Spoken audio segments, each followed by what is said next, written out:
guys, it's Miss Prater here doing some 5th grade Shurley English with you guys this week.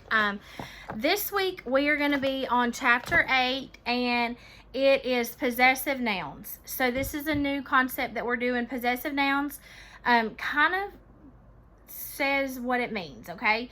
It's a person, place, or thing. That's the part that's the noun. And possessive means it shows ownership, okay? Just like possessive pronouns had ownership, like your, my, our. We had talked about those PPAs. This is just possessive nouns, okay? One thing you have to remember about a possessive noun is it uses an apostrophe to make the possessive a form. So, for instance, if I said,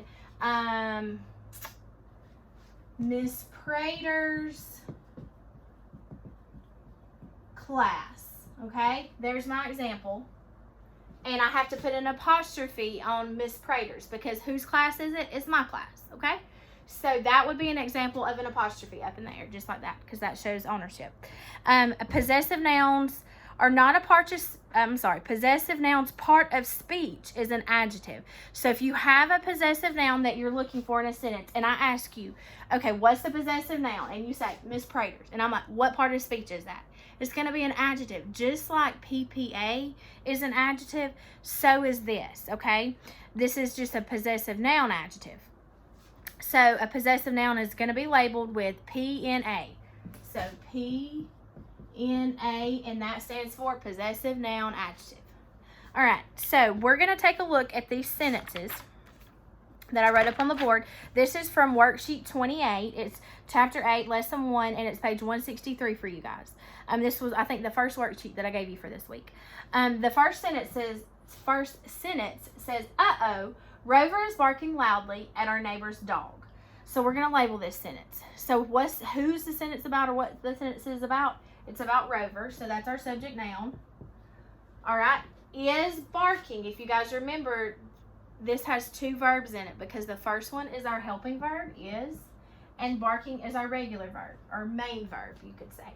How is Rover barking? He's barking loudly, so therefore that's going to be our ADV. And then the word at is a preposition. At what? What is he barking loudly at? He's barking loudly at the neighbor's dog, right? So that's going to be our OP. So let's look at what's in the middle. So our is something I just talked about, which is a PPA, a possessive pronoun adjective, and neighbor is a noun, but it has an apostrophe S on it. So it's showing ownership. Whose dog? The neighbor's dog. So therefore that's our new word, which is a possessive noun adjective. And then if we go back to the very first of the sentence, if you guys remember, this is an interjection, INT, okay? And then we need to label at the beginning,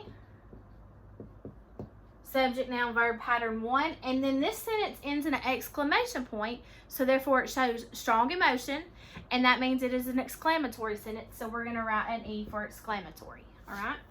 Now let's look at number 2. It says, can Trey go with Matt to Luke's house today? So if you guys remember, when there's a question, it always starts with a helping verb. So can is our helping verb. And then who's the sentence about? It's about Trey, so that's our subject noun. And then what is it asking? Can he do what? Go, so that's our verb. With is a preposition. With Matt to Luke's house. That whole thing is going to be our prepositional phrase, okay? So, oh, I'm sorry, no, it's not.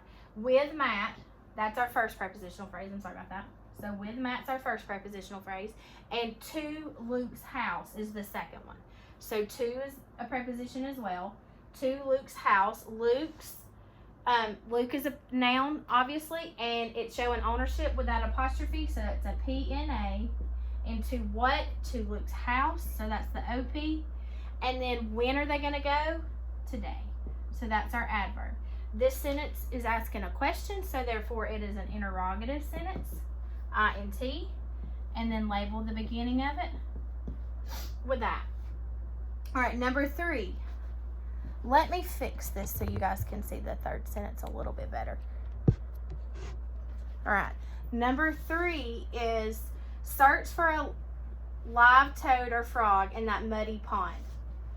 So this sentence doesn't have a subject.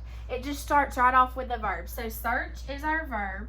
Search for a live toad. For is our preposition. For a live toad or frog. So that whole thing is your prepositional phrase. A is an article adjective. Live is an adjective because it's describing what kind of toad or frog. And toad or frog, they're both object of the prepositions. So we have to put a C in front of it. C-O-P. For compound object of the preposition because there's more than one. Or is a conjunction.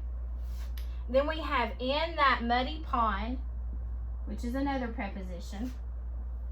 In is a preposition in that muddy pond.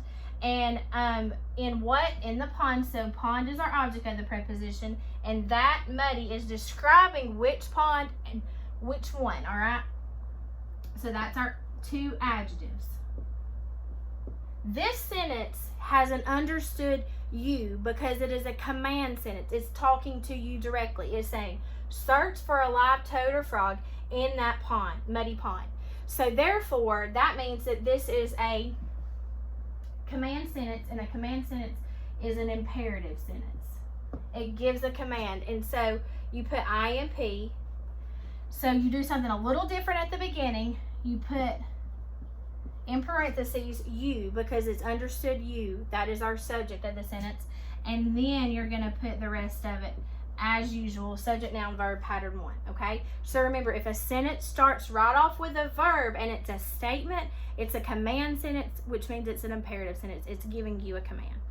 All right, now if you'll take a look at exercise 2 on the same page, I'm going to kind of go over what to do on this section. So it says list the nouns and the noun jobs in sentence 2. So this is sentence 2. We're going to find our nouns. So we know our first noun is going to be our subject noun, right? So here's our first noun that you can put down. And what's the noun job? It's the subject noun.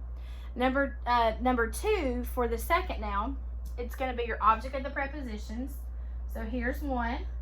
And the noun job is an OP. And then the last one is your other object of the preposition. Okay?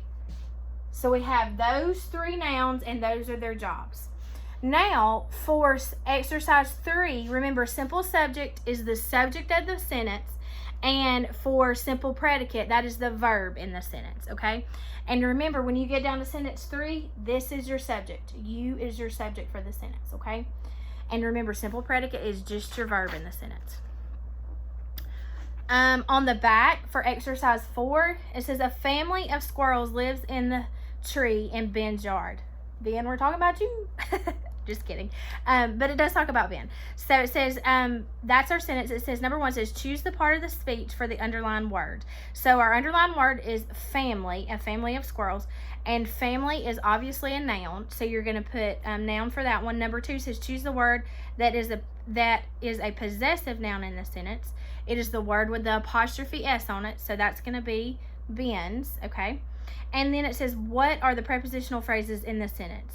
So for this one, there's actually 2 prepositional phrases. And so you would have to write both of these down. For the first one, it would be of squirrels, because of is a preposition, and then squirrels is our object of the preposition. And in the tree, I'm sorry, let me correct myself. There's 3 prepositional phrases. In the tree is the second one. And then the third one would be in Ben's yard. Okay? So that is your first worksheet that you had to do this week. So I hope me going over that kind of explained it so you understand it a little better. And if y'all have any questions, you know, you can always reach out to me at any point in time, and I'll be there to help you. And if y'all have, and also let me go over one more thing that might be a question while I've got you on the video. Worksheet 30, it's page 169. On the back, all you have to do is write 1 practice sentence and label it with all of those labels that are listed at the top. Okay, so if you have any questions, just reach out. Thanks, guys. Have a good day.